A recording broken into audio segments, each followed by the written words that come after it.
ഏറെ പ്രിയങ്കരനായ അധ്യക്ഷൻ, പ്രിയദർശിനി ആർട്സ് ആൻഡ് സോഷ്യൽ സെന്ററിന്റെ president Shri A V Kumaran, ഏറെ പ്രിയപ്പെട്ട ഷാർജ ഇന്ത്യൻ അസോസിയേഷന്റെ പ്രസിഡന്റ് ശ്രീ നിസാം തളങ്കര, ഇന്ത്യൻ അസോസിയേഷന്റെ general secretary Shri Prakash, treasurer Shri Shaji John, എൻ്റെ പ്രിയപ്പെട്ട സുഹൃത്തും ഈ പ്രോഗ്രാം കമ്മിറ്റിയുടെ ജനറൽ കൺവീനറുമായിട്ടുള്ള Shri Shaji Thomas, cultural committee convener കൂടിയായിട്ടുള്ള ശ്രീ എ വി മധു, വനിതാ വിഭാഗം പ്രസിഡന്റ് മേരിമോൾ ഇഗ്നേഷ്യസ്, പ്രിയദർശിനിയുടെ treasurer Shri T K Vijayakumar, മറ്റ് വേദിയിലെയും സദസ്സിലെയും ഏറെ പ്രിയപ്പെട്ട സഹോദരി സഹോദരങ്ങളെ, കുടുംബാംഗങ്ങളെ, നിങ്ങൾക്ക് എല്ലാവർക്കും എൻ്റെ വിനീതമായിട്ടുള്ള നമസ്കാരം, അഭിവാദ്യങ്ങൾ. ഒരിക്കൽ കൂടി ഈ പ്രിയദർശിനിയുടെ പരിപാടിയുടെ ഭാഗമായി ഷാർജയിൽ വരാൻ സാധിക്കുന്നു എന്നുള്ളതിലുള്ള സന്തോഷമാണ് എനിക്ക് ആദ്യം തന്നെ ഇവിടെ പ്രിയങ്കരായ ഇന്ദിരാ പ്രിയദർശിനി എന്നുള്ളത് നമുക്കറിയാം.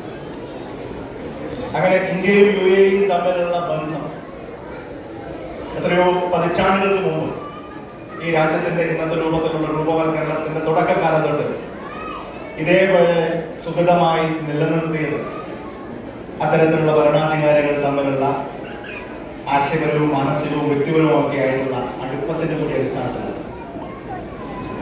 ഈ രാജ്യത്ത് നിർമ്മിച്ചെടുക്കുന്നതിൽ ഇന്ത്യൻ കമ്മ്യൂണിറ്റിക്ക് വഹിക്കാൻ കഴിഞ്ഞ വലിയ പങ്കിനെ ഇവിടുത്തെ ഇന്നത്തെ ഭരണാധികാരികളും വലിയ രീതിയിൽ വിലമതിക്കുന്നുണ്ട് എന്ന് തന്നെയാണ് എനിക്ക് കാണാൻ സാധിക്കുന്നത്. അതുകൊണ്ടാണ് ഇവിടെ ഇങ്ങനൊരു പരിപാടി നടത്തുമ്പോൾ അത് എല്ലാ വിധത്തിലുള്ള സ്വാതന്ത്ര്യവും പിന്തുണയും ഇവിടുത്തെ ഭരണകൂടത്തിന്റെ ഭാഗത്തു നിന്നും നമുക്ക് ലഭിക്കുന്നു. പരിപാടികളുടെ കാര്യത്തിൽ മാത്രമല്ല, ഇന്ത്യൻ ഡയസ്പോറ ഇവിടെ ഇത്ര വിശാലമായ രീതിയിൽ, വിപുലമായ രീതിയിൽ ആഹ്ലാദ അന്തരീക്ഷം, അവിടെ മനുഷ്യരെല്ലാവരും ഞാൻ നേരത്തെ പറഞ്ഞ പോലെ ഒന്നാണ്. ആമോദത്തോടെ എല്ലാവരും വസിക്കണം. ആർക്കും ആപത്തുണ്ടാവരുത്, കള്ളമുണ്ടാവരുത്, ചതി ഉണ്ടാവരുത്, കള്ളപ്പറയുണ്ടാവരുത്, ചെറുനാഴി ഉണ്ടാവരുത്. അങ്ങനെ നീതിപൂർവകമായിട്ടുള്ളൊരു സമൂഹം ഇന്നലകളിലൊന്നും ഉണ്ടായില്ലെങ്കിലും നാളുകളിലെങ്കിലും ഉണ്ടാവണം എന്നുള്ള ആ രാഷ്ട്രീയ മനസ്സിന്റെ ഒരു പ്രതിഫലനമാണ് ഓണം പോലുള്ള ആഘോഷങ്ങളെ സാധ്യമാക്കുന്നത്. അതുകൊണ്ടാണ് മലയാളികൾ ലോകത്തിന്റെ ഏത് ഭാഗത്തായാലും, കേരളത്തിൽ മാത്രമല്ല എവിടെയായാലും ഓണം ഇത്ര വികാര തീവ്രതയോടുകൂടി ആഘോഷിക്കുന്നത്. നാട്ടിലൊക്കെ നല്ല ഓണാഘോഷങ്ങളാണ് ഇവിടെ നടക്കാൻ. ഞാൻ ഇവിടുത്തെ കഴിഞ്ഞ 10 വർഷങ്ങളിലായിട്ട് പല സംഘടനകൾ ഗൾഫ് രാജ്യങ്ങളിൽ നടത്തുന്ന ഓണാഘോഷ പരിപാടികളിൽ പങ്കെടുത്തിട്ടുണ്ട്. യൂറോപ്പിൽ പങ്കെടുത്തിട്ടുണ്ട്, അമേരിക്കയിൽ പങ്കെടുത്തിട്ടുണ്ട്, ഓസ്ട്രേലിയയിൽ പങ്കെടുത്തിട്ടുണ്ട്. എവിടെയൊക്കെയാണ് മലയാളികൾ ഉള്ളത് അവിടെയൊക്കെ ഓണം ഇത്ര ഒരു വൈകാരികതയോടുകൂടി ആഘോഷിക്കുന്നു എന്നുള്ളത് മാനവ ആഴത്തിലാണ് അതിലെ അംഗങ്ങളുടെ ജീവിതങ്ങളിൽ ഇടപെടുന്നത് എന്നുള്ളത് സത്യത്തിൽ ഈ വേദിയിൽ തൊട്ടു മുമ്പ് അരങ്ങേറിയ വിസ്മയകരമായ കലാപ്രകടനത്തിലൂടെ മനസ്സിൽ തോന്നിപ്പോവുകയാണ്. കാരണം ഈ സമീപ ദിവസങ്ങളിലൊന്നും, സമീപകാലത്തൊന്നും ഇത്ര ഒരു ഗ്രാൻഡ് സ്കെയിലിൽ ചിട്ടപ്പെടുത്തിയ ഒരു കലാവിരുന്ന് ഞാൻ കണ്ടിട്ടില്ല. എത്രയോ അധികം ആളുകൾ, ചെറിയ കുട്ടികൾ തൊട്ട് മുതിർന്ന ആളുകൾ വരെ, സ്ത്രീകൾ, പുരുഷന്മാർ എല്ലാവരും ചേർന്ന് 100 ആളുകൾ ഉണ്ടായിട്ടാവില്ല അല്ലേ? കൃത്യ നമ്പർ പറഞ്ഞ 65 ആളുകൾ. 65 ആളുകളെ നല്ല രീതിയിൽ ഇതിൽ തയ്യാർ. നമുക്കൊക്കെ ഓണം എന്ന് പറയുന്നത് ഒരു, ഞാൻ നേരത്തെ പറഞ്ഞ പോലെ ഒരു സങ്കല്പമാണ്, ഒരു ആഗ്രഹ പ്രകടനമാണ്, അതിനൊരു മിത്താണ്. ഈ മിത്തുകൾക്ക് വേണ്ടിയിട്ട് സാക്ഷരതയുണ്ട്. അതും ഈ പറഞ്ഞതാണ് മനുഷ്യനെ ഒന്നിപ്പിക്കാൻ കഴിയുന്ന ഏറ്റവും പ്രധാനപ്പെട്ട കാര്യം. ചരിത്രകാരനായ തൊട്ട് മുമ്പുള്ള ഹോമോ എറക്ടസും അതുപോലെയുള്ള നിയാൻഡർതൽസും ഒക്കെ ആയിട്ട് വ്യത്യസ്തമാക്കുന്നത് എന്ന് ചോദിച്ചാൽ ഈ ഒരു കാര്യം. അതാണ് ലാർജ് സ്കെയിൽ കോർഡിനേഷനെ സാധ്യമാക്കുന്നത്. മറ്റു പല ജീവിവർഗങ്ങൾക്കും വളരെ കുറച്ച് നമ്പേഴ്സിൽ മാത്രമാണ് കോർഡിനേറ്റ് ചെയ്യാൻ പറ്റുന്നത്. ഉറുമ്പുകൾ അല്ലെങ്കിൽ തേനീച്ചകൾ വളരെ കുറച്ച് സ്കെയിലിലാണ്, അല്ലെങ്കിൽ ചെറിയ ചില പർപ്പസുകൾക്ക് മാത്രമാണ് അവർക്ക് കോർഡിനേഷൻ സാധ്യമാകുന്നത്. പക്ഷെ മനുഷ്യർക്ക് കോടിക്കണക്കിന് മനുഷ്യരെ ഒരുമിപ്പിച്ച് ചേർക്കാൻ സാധിക്കും. അതിന്റെ കാരണം ഈ മിത്തുകളിലൊക്കെ വിശ്വസിക്കാനുള്ള കഴിവ് മറ്റ് ഒരു സ്പീഷീസിനില്ല, നമുക്കേ ഉള്ളൂ എന്നുള്ളതാണ്. അപ്പോൾ ഇത്തരം സങ്കല്പങ്ങൾ ഓരോന്നും നമ്മെ കൂട്ടിയിണക്കുന്നതായിരിക്കണം എന്നാണ് ഞാൻ പറയുന്നതിൻ്റെ ഒരു രത്ന ചുരുക്കം. അങ്ങനെ എല്ലാവരും കൂടിച്ചേരുമ്പോൾ, എല്ലാവരും ഒന്നിച്ചു ചേരുമ്പോൾ അതിൻ്റെ ഒരു സന്തോഷം വളരെ വളരെ കൂടുതലാണ്. ഒന്നും രണ്ടല്ല, ചിലപ്പോൾ 3, 4 ഒക്കെ ആവും എന്ന് പറയുന്ന രീതിയിൽ നമ്മുടെ സന്തോഷവും എത്രയോ ഇരട്ടിയാവുന്ന കാഴ്ചയാണ് നമുക്ക് കാണാൻ സാധിക്കുക. ഓണം പോലും അങ്ങനത്തെ ഒരു ആഘോഷമാണ്. കാരണം ഓണത്തിന്റെ ഏറ്റവും പ്രധാനപ്പെട്ട ഒരു സവിശേഷത തന്നെ അതിനൊരു വൈവിധ്യമാണ്. ഓണവുമായി ബന്ധപ്പെട്ട എല്ലാം വൈവിധ്യങ്ങളുടെ ഒരു ആഘോഷം കൂടിയാണ്. ഇപ്പോൾ ഒരു ഓണത്തിന് പൂക്കളുണ്ടെങ്കിൽ ഏതെങ്കിലും ഒരു തരത്തിലുള്ള പൂ കൊണ്ടല്ല നമ്മളത് ചെയ്യാറുള്ളത്. എത്രത്തോളം വ്യത്യസ്ത വർണ്ണങ്ങളിലുള്ള പൂക്കളെ നമുക്ക് ഭംഗിയായ ഒരു കളത്തിൽ അണിനിരത്താൻ സാധിക്കുമോ അത്രത്തോളമാണ് ആ പൂക്കളത്തിന് മനോഹാരിത ഉണ്ടാകുന്നത്. ഓണത്തിന്റെ സദ്യക്ക് ഏതെങ്കിലും ഒരു ഐറ്റം എല്ലാം ഉണ്ടാകും. പറ്റാവുന്ന എല്ലാ വിഭവങ്ങളും ഒരിലയുടെ ഒരറ്റം മുതൽ മറ്റേ അറ്റം വരെ അത് വിളമ്പി വെക്കുമ്പോഴാണ് ഓണസദ്യ ആളുകളുടെ വയറ് മാത്രമല്ല മനസ്സും നിറയ്ക്കുന്നത്. അപ്പൊ ഇത്രത്തോളം വൈവിധ്യങ്ങൾ ഓരോരുമാകുമ്പോഴാണ് മനുഷ്യത്വം എന്ന് പറയുന്ന ആശയത്തിന് തന്നെ ഒരു അർത്ഥം വരുന്നത്. Injustice anywhere is a threat to justice everywhere എന്ന് നമ്മൾ കേട്ടിട്ടുണ്ട്. എവിടെയെങ്കിലും ഒരു സ്ഥലത്ത് ഒരു അനീതി സംഭവിക്കുന്നു, ശരിയല്ലല്ലോ, അങ്ങനെയല്ലല്ലോ നടക്കേണ്ടത്, അങ്ങനെ പാടില്ലല്ലോ എന്നൊക്കെ ഒരു തോന്നൽ നമ്മുടെ മനസ്സിലുണ്ടാകുമ്പോഴാണ് മനുഷ്യർ എന്ന നിലയിൽ നമ്മുടെ മനസ്സിൽ കൂട്ടിയോജിക്കപ്പെടുന്നത്. ഗസയിൽ കുഞ്ഞുങ്ങൾ കൊല്ലപ്പെടുമ്പോഴും ലോകത്തിന്റെ പല ഭാഗങ്ങളിലും അത്തരത്തിൽ വേദനിപ്പിക്കുന്ന അനുഭവങ്ങൾ യുദ്ധങ്ങളുടെയും അപരവൽക്കരണങ്ങളുടെയും വേട്ടയാടലുകളുടെയും രൂപത്തിൽ ഉണ്ടാകുമ്പോഴും അവിടെയൊക്കെ വേദനിക്കുന്ന മനസ്സുകളുണ്ട് എന്നുള്ളതാണ് നമ്മെ മനുഷ്യരാക്കി മാറ്റുന്നത്. ഒരു തെരഞ്ഞെടുപ്പ് നടക്കുമ്പോൾ ചർച്ച ചെയ്യേണ്ട വിഷയങ്ങൾ ഇതൊക്കെയാണോ? ആദ്യ ദിവസങ്ങൾ തൊട്ട് സ്ഥാനാർത്ഥി ഏത് നാട്ടുകാരനാണ് എന്നുള്ള വിഷയം തൊട്ട് തുടങ്ങി ആ തെരഞ്ഞെടുപ്പിന്റെ അവസാന നാളുകൾ വരെ ജനങ്ങളുടെ പ്രശ്നങ്ങൾ ചർച്ചയായി ഉയർത്താൻ കഴിയാത്ത രീതിയിൽ ഓരോ ദിവസവും മനഃപൂർവ്വം മാനിപ്പുലേറ്റ് ചെയ്ത് ഉൽപ്പാദിപ്പിക്കുന്ന വിവാദങ്ങൾ, നിലവാരമില്ലാത്ത പ്രചരണങ്ങൾ, അവയ്ക്കൊക്കെ ജനാധിപത്യത്തിന്റെ ഭാഷയിൽ മറുപടി പറയാൻ പാലക്കാട്ടെ പ്രബുദ്ധരായ വോട്ടർമാർ തയ്യാറായി എന്നുള്ളത് കൊണ്ടാണ് ആ നിയോജക മണ്ഡലം ഇന്നേ വരെ കണ്ടിട്ടുള്ളത് വെച്ച് ഏറ്റവും വലിയ ചരിത്ര ഭൂരിപക്ഷത്തിന് UDFന്റെ സ്ഥാനാർത്ഥി രാഹുൽ മാങ്കൂട്ടത്തിൽ അവിടെ വിജയിക്കാൻ സാധിച്ചത്. വിവാദ വ്യവസായികളൊന്ന് കാണാം, അവർ സ്വയം തിരുത്താൻ തയ്യാറാണ്. ജനങ്ങൾ പല തെരഞ്ഞെടുപ്പുകളിലും ഇതിനു മുമ്പ് സൂചന നൽകിയിട്ടുണ്ട്. അതിൽ നിന്ന് പാഠം ഉൾക്കൊള്ളാതെ ഇപ്പോഴും ദൗർഭാഗ്യവശാൽ കേരളം ഭരിക്കുന്ന പാർട്ടി CPM എന്ന് പറയുന്ന പാർട്ടിയും അതിന്റെ നേതൃത്വത്തിലുള്ള മുന്നണിയും ഈ നിലയിലുള്ള നിലവാരമില്ലാത്ത പ്രചരണങ്ങൾ ഇനി നാളുകളിൽ എവിടെയെങ്കിലും തെരഞ്ഞെടുപ്പ് ഉണ്ടാകുമ്പോൾ അവിടെയെങ്കിലും ഒഴിവാക്കണം എന്നുള്ളതാണ് ഞാൻ പറയാൻ ആഗ്രഹിക്കുന്നത്. ശ്രീപ്രകാശൻ അങ്ങനെ നോക്കുന്നുണ്ട് അവിടെ.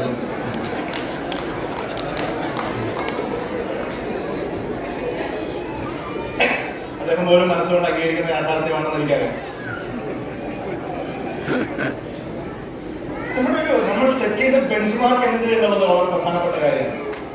ഇന്ത്യയിലെ മറ്റ് സംസ്ഥാനങ്ങളെക്കാൾ കൂടുതൽ രാഷ്ട്രീയ പ്രബുദ്ധമാണ്, വളരെ കാര്യമായിട്ടുള്ള കാര്യങ്ങൾ ചർച്ചയായിട്ട് ഉയർത്തുന്ന ഒരു സംസ്ഥാനമാണ് എന്നൊക്കെയാണ് നമ്മൾ സ്വയം ധരിച്ചു വച്ചിരിക്കുന്നത്. അതിന്റെ പേരിലാണ് നമ്മൾ UP-കാരെയും മറ്റും എപ്പോഴും പുച്ഛിക്കാറുള്ളത്. പക്ഷെ അതൊന്നും അല്ല യാഥാർത്ഥ്യം. നമ്മുടെ ചില ആളുകൾ ഈ ബെഞ്ച് മാർക്ക് എത്രയോ താഴ്ത്തിക്കൊണ്ടിരിക്കുകയാണ് ഓരോ ഘട്ടത്തിലും എന്നുള്ളത് നമ്മെ ഓർമ്മപ്പെടുത്തുന്ന ഇതുപോലെയുള്ള അനുഭവങ്ങൾ ഇനി നാളുകളിലേക്ക് ആവർത്തിക്കാതിരിക്കണം എന്നുള്ളതാണ് ഞാൻ പറഞ്ഞതിൻ്റെ ഒരു രത്നചുരുക്കം എന്നുള്ളത് നിങ്ങൾ കൃത്യമായി ഉൾക്കൊള്ളുന്നുണ്ട് എന്നാണ് ഞാൻ കരുതുന്നത്. എന്നെ ക്ഷണിച്ച ഷാനിയോടും മറ്റ് സഹപ്രവർത്തകരോടുമുള്ള എൻ്റെ നന്ദിയാണ് എനിക്ക് അറിയിക്കാനുള്ളത്. വളരെ ഷോർട്ട് നോട്ടീസ് ആയിരുന്നു, ഇന്ന് വന്നു ഈ പരിപാടിയിൽ പങ്കെടുക്കുന്നു, നാളെ തിരിച്ചു പോകേണ്ടതായിട്ടുണ്ട്. ഈ ചുരുങ്ങിയ സമയത്തിനകത്തും കുറേയേറെ ആളുകളെ കാണാനും പരിചയം പുതുക്കാനും ഒക്കെയുള്ള ഒരു അവസരമായി ഇത് മാറി എന്നുള്ളത് വ്യക്തിപരമായിട്ടും എനിക്ക് ഏറെ സന്തോഷം നൽകുന്നൊരു കാര്യമാണ്. നിങ്ങൾക്ക് എല്ലാ നന്മകളും അഭിവാദ്യങ്ങളും നേർന്നുകൊണ്ട് ഈ ഓണത്തിൻ്റെ മാധുര്യം അത് വർഷം മുഴുവൻ അല്ലെങ്കിൽ ജീവിതം മുഴുവൻ നമ്മളോടൊപ്പം നിലനിൽക്കട്ടെ. ആ ഓണം ഉയർത്തിപ്പിടിക്കുന്ന സഹിഷ്ണുതയുടെയും സാഹോദര്യത്തിൻ്റെയും സമത്വത്തിൻ്റെയും ആശയം നമ്മുടെ കാഴ്ചപ്പാടുകളെ സ്വാധീനിക്കട്ടെ എന്ന് മാത്രം പറഞ്ഞുകൊണ്ട് ഞാൻ എൻ്റെ വാക്കുകൾ ചുരുക്കുന്നു. രംഗത്തേക്ക് വരുന്നത് ഞാനൊക്കെ ഞങ്ങളുടെ കാലത്തെ സംഘടനയിലെ സഹപ്രവർത്തകനാണ്. പക്ഷെ എനിക്ക് തോന്നുന്നു അതിനു മുൻപ് ഔപചാരികമായി ഒരു കോളേജിൽ ചേർന്ന് അവിടെ KSU യൂണിറ്റിലൊക്കെ പ്രവർത്തിക്കുന്നതിന് മുൻപ് തന്നെ, അതിനും വർഷങ്ങൾക്ക് മുമ്പ് തന്നെ എന്നിലൊരു രാഷ്ട്രീയക്കാരൻ രൂപപ്പെട്ടിരുന്നു എന്നാണ് എനിക്ക് തോന്നുന്നത്. അത് മറ്റൊന്നുകൊണ്ടല്ല, ചുറ്റുപാടുകളെ നോക്കുമ്പോഴാണ്, നമ്മുടെ അവരുടെ ജീവിതങ്ങളെ മനസ്സിലാക്കാൻ ശ്രമിക്കുമ്പോഴാണ് നമ്മളൊരു രാഷ്ട്രീയക്കാരൻ ഉണ്ടാവുന്നത്. അതൊരു ഞാൻ ആദ്യം പറഞ്ഞത് തന്നെ, ഞാൻ വ്യവസ്ഥിതിയെ കുറിച്ചാണ് ചിന്തിക്കുന്നത്, അല്ലെങ്കിൽ സിസ്റ്റത്തെ എങ്ങനെ ഇംപ്രൂവ് ചെയ്യാൻ സാധിക്കും എന്നതിനെ കുറിച്ചാണ് നമ്മൾ ചിന്തിക്കേണ്ടത്. ഇംഗ്ലീഷിൽ മറ്റൊരു പ്രയോഗമുണ്ട്, if you give food to a poor then you are not a saint. But if you ask why the poor have no food, that makes you a politician. That makes you a revolutionary. നമുക്ക് ചുറ്റിലും കാണുന്ന ആളുകളുടെ ബുദ്ധിമുട്ട് മനസ്സിലാക്കി ഭക്ഷണമില്ലാത്ത ഒരാൾക്ക് ഭക്ഷണം വാങ്ങി കൊടുക്കുമ്പോൾ അത് ഒരു വ്യക്തി എന്ന നിലയിലുള്ള നന്മയുടെ ഒരു പ്രതിഫലനമാണ്. നമ്മളെ കൂടുതൽ മെച്ചപ്പെട്ട ഒരു വ്യക്തിയാക്കുന്ന ഒരു അനുഭവമാണ്. പക്ഷെ അവിടെ കൊണ്ട് തീരുന്നില്ല യഥാർത്ഥം നമ്മുടെ ഉത്തരവാദിത്വം. ഇതിനേക്കാൾ വലിയൊരു ലാർജർ ക്വസ്റ്റ്യനിലേക്ക് ആ അനുഭവം നമ്മെ കൊണ്ടുപോകണം. എന്തുകൊണ്ടാണ് ഇങ്ങനെ ഒരുപാട് ആളുകൾ ഭക്ഷണമില്ലാത്തവരായി മാറുന്നത്? ഭക്ഷണം എന്ന് പറയുന്ന കേവലം കാര്യത്തെ കുറിച്ചല്ല ഞാൻ പറയുന്നത്. അതിനപ്പുറത്ത് എന്തുകൊണ്ടാണ് ഇവിടെ കുറേയേറെ ആളുകൾക്ക് അവർക്ക് അർഹതപ്പെട്ട നീതി ലഭിക്കാതെ പോകുന്നത് എന്നതിനെ കുറിച്ച് ചിന്തിക്കുകയും അതിനുള്ള പരിഹാരങ്ങൾ എങ്ങനെയാണ് തേടാൻ സാധിക്കുക എന്നുള്ള ആലോചന നിങ്ങളുടെ ഉള്ളിൽ ഉണ്ടാവുകയും ചെയ്യുമ്പോഴാണ് നിങ്ങളൊരു രാഷ്ട്രീയക്കാരൻ രൂപപ്പെടുന്നത്.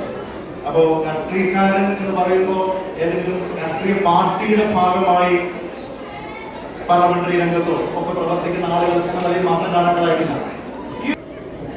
കേരള UDF-ന്റെ യുവമുഖം ശ്രീ വി. മൽറാൻ, അധ്യക്ഷൻ A. V. കുമാരൻ, പ്രിയങ്കര ജനറൽ സെക്രട്ടറി ശ്രീ പ്രകാശ് അടങ്ങുന്ന പ്രതിപക്ഷ നേതാക്കന്മാരെ, സഹപ്രവർത്തകരെ, പ്രിയപ്പെട്ട മധു നമ്മുടെ MP-യുടെ അടങ്ങുന്ന നേതാക്കന്മാരെ, സഹപ്രവർത്തകരെ, അസ്സലാമു അലൈക്കും. നിങ്ങൾക്ക് നല്ലൊരു ദിനം നേരുകയാണ്. കൂടുതൽ പ്രസംഗിക്കുന്നില്ല. എനിക്കറിയാം നിങ്ങൾ ക്ഷമയോടെ കാത്തിരിക്കുന്ന വലിയൊരു പ്രോഗ്രാം ഇവിടെ നടക്കാനുണ്ട്. വളരെ വളരെ നല്ല രീതിയിൽ രാഷ്ട്രീയം പറഞ്ഞു, നാടിനെ പറ്റി പറഞ്ഞു, ഓണത്തെ പറ്റി പറഞ്ഞു. ഇവിടെ രണ്ട് വ്യക്തിത്വങ്ങൾ ഇതിന്റെ പുറകിൽ ഫോട്ടോകളുണ്ട്. മസൂദ് കെ, ഇവിടെ മാധവട്ടൻ. മസൂദ് കെ ആയിട്ട് കുറച്ച് ബന്ധങ്ങൾ ഉണ്ടായിട്ട്, പക്ഷേ മാധവട്ടന് വളരെ അടുത്ത ബന്ധം. എൻ്റെ ആദ്യത്തെ 1992 1993 കാലഘട്ടത്തിലൂടെ സബ് കമ്മിറ്റി ഉണ്ടായിരുന്നു. ആ സബ് കമ്മിറ്റിയുടെ ചെയർമാനായി വന്നത് മാധവട്ടൻ. ഒരു അംഗം നിലയിൽ ഒരു 6 കമ്മിറ്റിയാണ്. ഞാൻ ബദർക്ക, കമറുദ്ദീൻ കടന്നത്. അങ്ങനെയാണ് അസോസിയേഷനിലേക്ക് ആദ്യമായി കടന്നു വരുന്നത്. അതുകൊണ്ട് അദ്ദേഹത്തിന്റെ ഓർമ്മകൾ, അദ്ദേഹം കൂടിയാണ് എല്ലാവരും ചേർന്നാണ് ഈ കല്ല് ഇന്ത്യൻ ശാരദ എന്ന ഈ മഹാപ്രസ്ഥാനത്തിന്റെ കല്ലുകൾ ഓർത്തു വെച്ചത്. അത് നമ്മുടെ പ്രിയദർശിനിക്കുള്ള അതിന്റെ കയ്യൊപ്പ് അത് വളരെ സ്ട്രോങ് ആയിട്ട് തരുന്ന ഒരു കാര്യം പറയാം. ഇപ്രാവശ്യം നമ്മൾ അപ്പുറം മത്സരിച്ചു, അതൊക്കെ മാറും. അപ്പുറം ഇപ്പോഴും അപ്പുറം സാധാരണ നടക്കുന്ന സംഭവങ്ങളാണ്. ഏതായാലും വളരെ നല്ലൊരു MP-യാണ് നിങ്ങളെ ഞങ്ങൾക്ക് തന്നിട്ടുള്ളത്. വളരെ ഇന്ത്യയുടെ സൈന്യം ധാക്കയിലേക്ക് ഇരച്ചു കയറി 14 ദിവസം കൊണ്ട്, ആ പ്രഖ്യാപനം നടന്ന് 14 ദിവസം കൊണ്ട് ഇന്ത്യൻ സൈന്യം ധാക്കയിലെത്തുകയും ധാക്കയിലെ ജനങ്ങളെ മോചിപ്പിക്കാനുള്ള ഒരു സന്ദർഭം വന്നത്തെ ഇന്ത്യൻ സൈന്യം ഉണ്ടാക്കാനുള്ള കാരണം വന്നത്തെ പ്രിയങ്കരിയായ നമ്മുടെ പ്രിയദർശിനിയായിരുന്നു. അതെന്തൊക്കെയായിരുന്നു നമ്മുടെ മുമ്പിലുണ്ടായിരുന്ന പ്രശ്നങ്ങൾ? അന്നും ഇന്നും ലോകശക്തിയെ അവകാശപ്പെടുന്ന അമേരിക്ക അവരുടെ പാകിസ്ഥാനിലേക്കുള്ള അവരുടെ ഉപരോധം ഒഴിവാക്കി അവിടെ ഏറ്റവും വലിയ കപ്പൽപ്പട അയച്ചു, എയർഫോഴ്സ് സപ്പോർട്ട് കൊടുത്തു. എന്നിട്ട് പോലും അതൊന്നും വകവെക്കാതെ വെറും 14 ദിവസം കൊണ്ട് ഒരു യുദ്ധം ജയിപ്പിച്ച് ഇന്ത്യയെ ലോകത്തിന്റെ ഏറ്റവും മുമ്പിലെത്തിച്ച നമ്മുടെ പ്രിയദർശിനിയെ കൂടി ഈ അവസരത്തിൽ ഓർക്കുകയാണ്. അതുകൊണ്ട് തന്നെ രാജ്യസ്നേഹം ആരെങ്കിലും ചോദിച്ചാൽ, വ്യത്യസ്തത ആരെങ്കിലും പറഞ്ഞാൽ, വെറുപ്പിന്റെ രാഷ്ട്രീയം ആരെങ്കിലും പറഞ്ഞാൽ അതിന് ഉത്തരമാണ് നമ്മുടെ പ്രിയദർശിനി. നമ്മുടെ കുട്ടികളെ നമ്മൾ പഠിപ്പിക്കണം. ഇതിന്റെ അജണ്ടയിൽ നിന്ന് വളരെ നല്ല കലാരൂപം മുഴുവൻ അവതരിക്കപ്പെട്ടു. എനിക്ക് പറയാനുള്ളത് അടുത്ത വർഷങ്ങളിൽ പ്രിയദർശിനി കൂടി ഒരു കലാരൂപം മുഴുവൻ ഉണ്ടാക്കണം എന്ന് മാത്രം പറഞ്ഞുകൊണ്ട് എല്ലാവിധ ആശംസകളും നിർത്തുന്നു. ചെയ്യും. Thank you. ബഹുമാനരായ വീട്ടി ബലറാം തുടങ്ങി നാളെ ഏറ്റവും പ്രിയപ്പെട്ട പ്രിയദർശിനിയുടെയും ഇന്ത്യൻ അസോസിയേഷൻ്റെ സമാരാധനമായിട്ടുള്ള നേതാക്കന്മാരെ എല്ലാവർക്കും എൻ്റെ സ്നേഹം.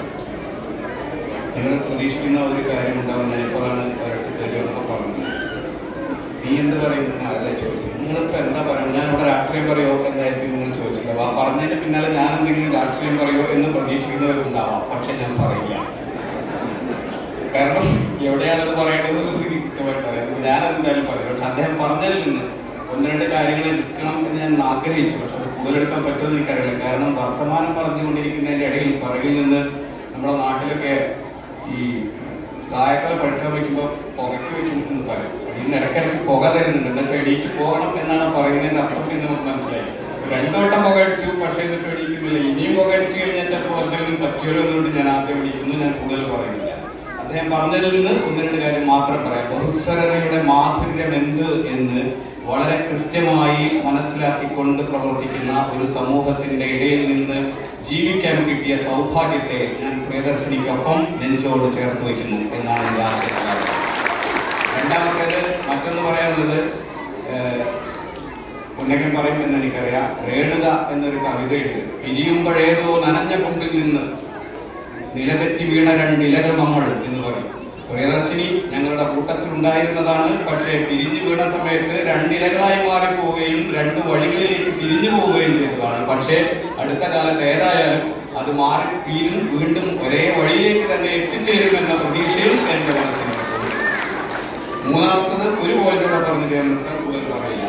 ഉദയസൂര്യനെ കുറിച്ചാണ്. നിങ്ങളുടെ നേരത്തെ സ്വാഗത പ്രസംഗത്തിലും അധ്യക്ഷ പ്രസംഗത്തിലും സൂചിപ്പിച്ച നിങ്ങളുടെ ഉദയസൂര്യൻ എന്ന അസോസിയേഷന്റെ മാനേജിംഗ് കമ്മിറ്റിയിലുള്ള ഞങ്ങളുടെ പ്രതിപക്ഷ നേതാവ് പ്രിയദർശിനിയുടെ പ്രതിനിധിയെ ഞങ്ങൾ ഒരിക്കലും പ്രതിപക്ഷമായി കണ്ടിട്ടില്ല എന്നതാണ് ഞങ്ങളുടെ ആദ്യത്തെ വാഗ്ദാനമായിരുന്നത്. അത് ഞങ്ങൾ നിരന്തരം പ്രയോഗിച്ചുകൊണ്ടിരിക്കുന്നു. അദ്ദേഹത്തിന്റെ പ്രവർത്തനവും ഒരിക്കലും എന്തെങ്കിലും കേട്ടി കുറ്റം പറഞ്ഞ കാര്യങ്ങളെ വടക്കാക്കി തനിക്കാക്ക എന്ന് പറയുന്ന സ്വഭാവത്തിലേക്ക് അദ്ദേഹം ഒരിക്കലും പോയിട്ടില്ല എന്നുകൂടെ പ്രിയദർശിനിയുടെ മെമ്പർമാരോട് പറയുന്നതിന്റെ ഉത്തരവാദിത്വം കൂടെ ഞാൻ ഏറ്റെടുക്കുകയാണ്. പ്രതിപക്ഷമെന്നോ ഭരണപക്ഷമെന്നോ എന്നില്ലാതെ അസോസിയേഷന്റെ പ്രവർത്തനങ്ങൾക്കകത്ത് ഒരു തരത്തിലുള്ള വ്യത്യാസങ്ങളുമില്ലാതെ കാര്യങ്ങളെ മുന്നോട്ട് കൊണ്ടുപോകുന്ന അദ്ദേഹത്തിന്റെ, അതല്ലെങ്കിൽ നിങ്ങളയച്ച അദ്ദേഹത്തിന്റെ എന്ന് ഞാൻ പറയും, അത് പ്രിയദർശിനിക്കുള്ള ഒരു ഹാറ്റ്സ് ഓഫ് ആണ്. നിങ്ങളെടുക്കുന്ന നിലപാടുകളാണ് അദ്ദേഹത്തെ അതിനാർജവം ഉണ്ടാക്കി തീർക്കുന്നത് എന്ന് എനിക്കറിയാം. അതുകൊണ്ട് അതിനുള്ള ഒരു അഭിവാദ്യം കൂടെ പറയാൻ ആഗ്രഹിക്കുകയാണ്. ഒരൊറ്റ വാചകം കൂടി. യതിഹാസ്തി തദന്യത്ര എന്നൊരു പ്രയോഗം ഉണ്ട് എന്ന് ബലറാം പറയുമെന്ന് എനിക്കറിയാം. അല്ലെ, പണ്ട് വ്യാസൻ പറഞ്ഞ ഒരു സംഭവമാണ്. അമ്പയോട് വേണമെങ്കിൽ ചരിത്രം പിന്നീട് പറഞ്ഞത്. യതിഹാസ്തി തദന്യത്ര എന്നെ ഹാസ്തി ന തത്വജിത് എന്ന് പറയും. അർത്ഥം എന്താണെന്ന് ചോദിച്ചാൽ വിശദീകരിക്കാൻ കുറേയുണ്ട്. ഒറ്റ കാര്യം, ഇവിടെ ഉള്ളത് എല്ലായിടത്തും ഉണ്ട്, ഇവിടെ ഇല്ലാത്തത് എവിടെയും ഇല്ല എന്നാണ്. അത് വ്യാസൻ മറ്റേ കുറിച്ച് പറയാം. ഭാരതത്തെ കുറിച്ച് പറഞ്ഞതാണ്. അപ്പോൾ ഇതിനകത്തുള്ളത് എല്ലായിടത്തും ഉണ്ട് എന്നാണ് 43 വർഷം എന്ന് പുറകിൽ എഴുതിയിരിക്കുന്നത്. നിങ്ങൾ എല്ലായിടത്തും ഉണ്ട്, എല്ലാ കാലത്തുമുണ്ട്, ഞങ്ങളോടൊപ്പമുണ്ട്, അസോസിയേഷനോടൊപ്പമുണ്ട്. അതുകൊണ്ട് ഈ കൂട്ടായ്മയ്ക്ക് ഓണം ആഘോഷിക്കുന്നതിന് എല്ലാവരെയും ചേർത്ത് പിടിച്ചുകൊണ്ട് നടക്കുന്ന ഈ പരിപാടിക്ക് ഇനിയും എല്ലാ കാലത്തും ബഹുസ്വരതയുടെ മാധുര്യം കാത്തു സൂക്ഷിക്കുന്ന കാലങ്ങളിലേക്ക് നമുക്ക് ഒന്നിച്ചു പോകാം എന്ന് മാത്രം ആശംസിക്കുന്നു. നിർത്തുന്നു. എല്ലാ നന്മകളിലും എല്ലാ പ്രവർത്തനങ്ങളിലും അസോസിയേഷന്റെ ഏത് ചുമരിലും പ്രിയദർശിനി എഴുതി വെച്ചിട്ടുണ്ടെന്ന് ഞാൻ ഓർമ്മിക്കട്ടെ. കലാപരമായും സാംസ്കാരികപരമായും സാമൂഹികപരമായും എല്ലാ പ്രവർത്തനങ്ങളിലും ഇന്ത്യൻ അസോസിയേഷൻ്റെ കൂടെ എന്നും കൂടുതൽ പ്രിയദർശിനി. നേരത്തെ സെക്രട്ടറി പറഞ്ഞ മസൂദ് കെ മാധവേട്ടനും, അതുപോലെ തച്ചങ്ങാട് മാധവേട്ടൻ, നാരായണേട്ടൻ, വിജയേട്ടൻ, രവിയേട്ടൻ, ഇവരുടെ കാഴ്ചപ്പാടുകളോടുകൂടി ഇവരെ മുന്നിൽ നിൽക്കുമ്പോൾ ഞങ്ങളെപ്പോലുള്ളവർക്ക് എന്തിനു പേടി, വളരെ ധൈര്യത്തോടു കൂടി ഇനിയും വളരെ ശക്തമായി അവരുടെ മേൽനോട്ടത്തിൽ പ്രിയദർശിനി ഇനിയും മുന്നോട്ട് പോകുമെന്ന് ഉറപ്പ് പറയുന്നു. അതുപോലെ തന്നെ ഇനി അതുലിൻ്റെ പ്രോഗ്രാം, അത് ഒന്നിൻ്റെ ഒരു ഡാൻസ് കൂടി നടക്കാനുണ്ട്, ഒരു പാട്ട്, പിന്നെ അതുലിൻ്റെ ഷോ ആണ്. അതിനുശേഷം എല്ലാവർക്കും ഭക്ഷണമുണ്ട്, അതിൽ കഴിച്ചു പോയാൽ മതി. എല്ലാവരും എൻജോയ് ചെയ്യുക. നന്ദി, നമസ്കാരം.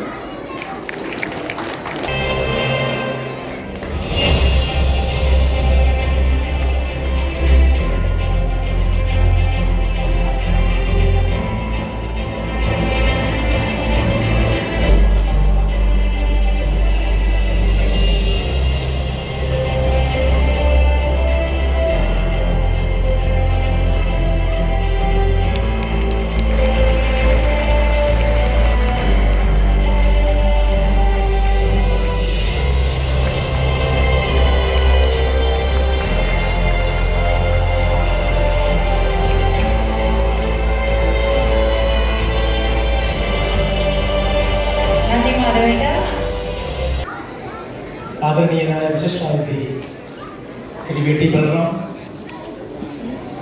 ഇന്ത്യൻ അസോസിയേഷന്റെ പ്രിയങ്കരനും ജനകീയനുമായ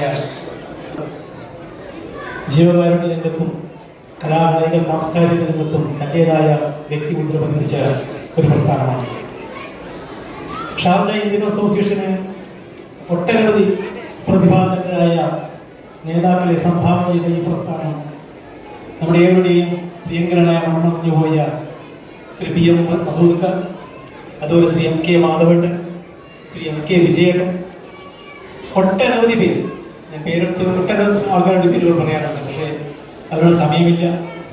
അതോടൊപ്പം തന്നെ വി ടി ബൽറാം ആൻഡ് പ്രിയദർശിനിയുടെ മറ്റ് മാനേജ്മെന്റ് പ്ലീസ്.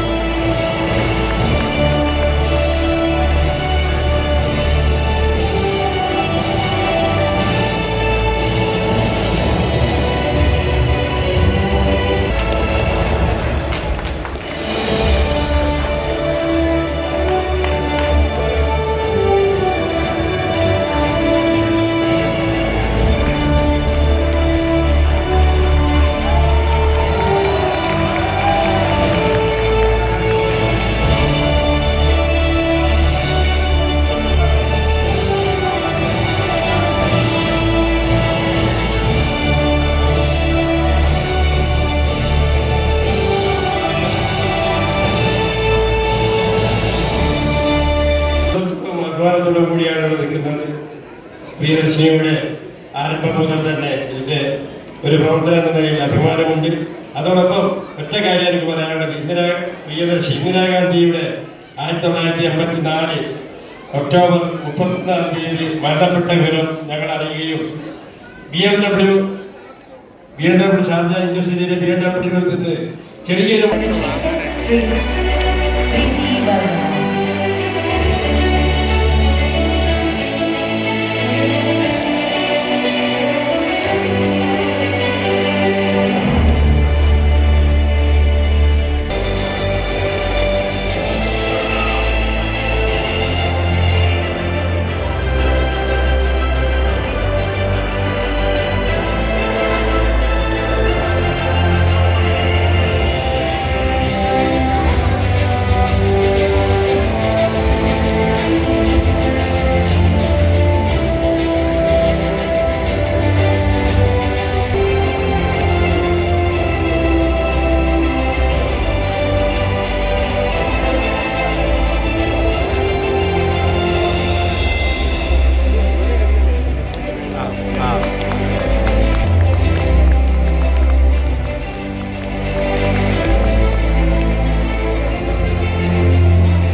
കൈപ്പറ്റുന്നത്. അപ്പോൾ നമുക്ക് നൽകാവുന്ന ചെറിയൊരു പ്രോത്സാഹന പ്രചോദനം കയ്യടിയാണ്. അത് നൽകാൻ യാതൊരുവിധ വഴിയെ കാണിക്കരുതെന്ന് വിനീത് പറയുന്നു. Thank U.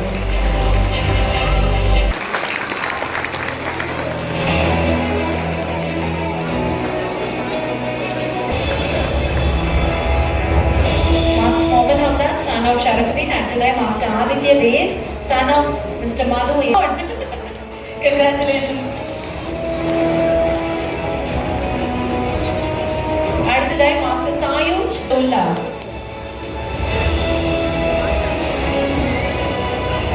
Arfan Ullas, son of Ullas. Irfan Ullas, son of Ullas. ഇവർ ട്വിൻസ് ആണോ? ഇരട്ട കുട്ടികളുടെ അച്ഛൻ.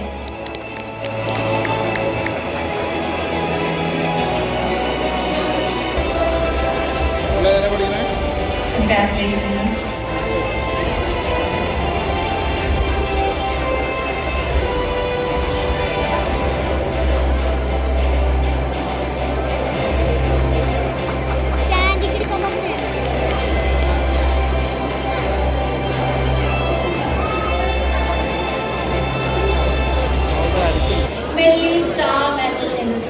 LLC and Benelux. ആരെങ്കിലും തന്നെ പ്രതിനിധികൾ ഇവിടെ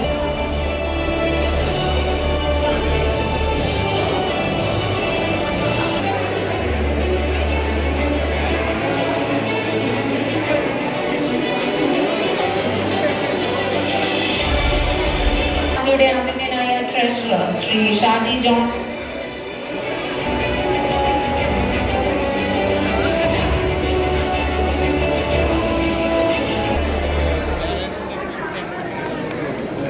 Ethics, thank you so much.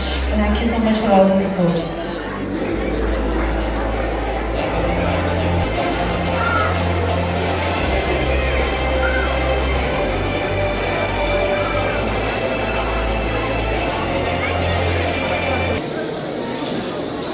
ഈ വൈകിയ വേളയിൽ ഞാൻ നേരിട്ടാണ് കത്തിവെച്ചൊരു കൊടുക്കുകയാണ്.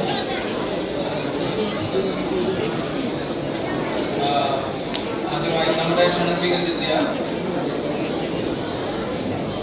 നമ്മുടെ ഉദ്ഘാടകൻ തൃപ്താരായ പോലെ KPCC vice president Shri VT ബലറാമിന് എല്ലാ തിരക്ക് പിടിച്ച രാഷ്ട്രീയ ജീവിതത്തിനിടയിലും നമ്മുടെ ക്ഷണം സ്വീകരിച്ചെത്തിയതാണ്. അദ്ദേഹത്തിന് ആദ്യമായി യൂണിവേഴ്സിറ്റിയുടെ പേരിൽ നന്ദി രേഖപ്പെടുത്തി കൊടുക്കുന്നു.